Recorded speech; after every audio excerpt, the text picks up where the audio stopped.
take just a moment out of the core competency study and spend some time talking about what discussion that is happening on LinkedIn. That discussion begins with the idea that first, people are not returning to their work, that it's called the Great Resignation, that an unprecedented number of people are either left and never came back, or they are quitting every single day. And so that conversation started there, and then it led to, well, bad bosses. The reason that people don't want to work anymore is because the bosses are bad. And I certainly agree with both of those. People are leaving, and it is a direct result of bad bosses. But the third point I want to make is something that I haven't heard a lot of other people say, and that is that the reason we have so many bad bosses is our inability or our inattention to training those bosses to be bosses. I posted Wednesday of last week, and I said that I was a bad boss when I began. How did I become a boss? Well, what happened was my immediate supervisor quit.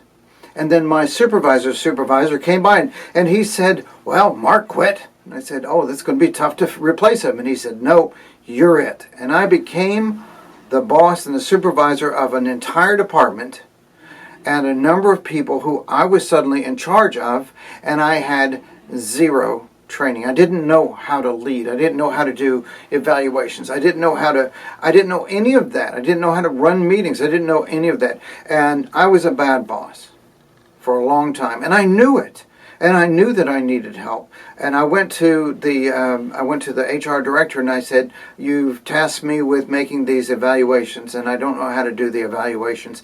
And she said, "Literally, just open up what we did last year, change a few things, and save it back." And I don't even think that was fair. That wasn't fair to them. It wasn't fair to me that I didn't get any of that training. Now, over time, I got training. Over time, I had an opportunity. I changed jobs twice, and I ended up at a fantastic company with a fantastic top leader, and then worked with some of the best people in the country. And I just absorbed, for about 6 years, I absorbed everything I could about how to run a good organization, how to be a good leader. And not that I'm a great leader now, but I'll tell you that the difference was magic to go from where I was to where I was after some training. The fact of the matter is, if you say, well, it's because of bad bosses, then step back and say, how much training do we give to those bosses before we put them into that role? If you, for instance, if you get to become a barber, well, you have to have like 10 months of training. If you are going to be a truck driver, to get your CDL license is going to cost like $3,000 or $10,000 to get that CDL license. If you're going to become a preschool teacher, you have to have a teaching degree plus like a year of experience. It is amazing how we really look at somebody like a barber and say, gosh, you really have to be trained. We can't just put you out there. And you grab somebody like me off the street and you say, okay, you're a leader. We have to take a secondary step. How many of those bad bosses wouldn't be bad bosses on purpose? How many of those bad bosses didn't get a day, didn't get an hour, didn't get one course, didn't get one book of training? How many of those bad bosses have no idea what they're doing, and they're sick at their stomach about not doing a good job? They know they're not doing a good job. They know what turnover is, but we don't give them any training. It is the C-suite that is responsible for this.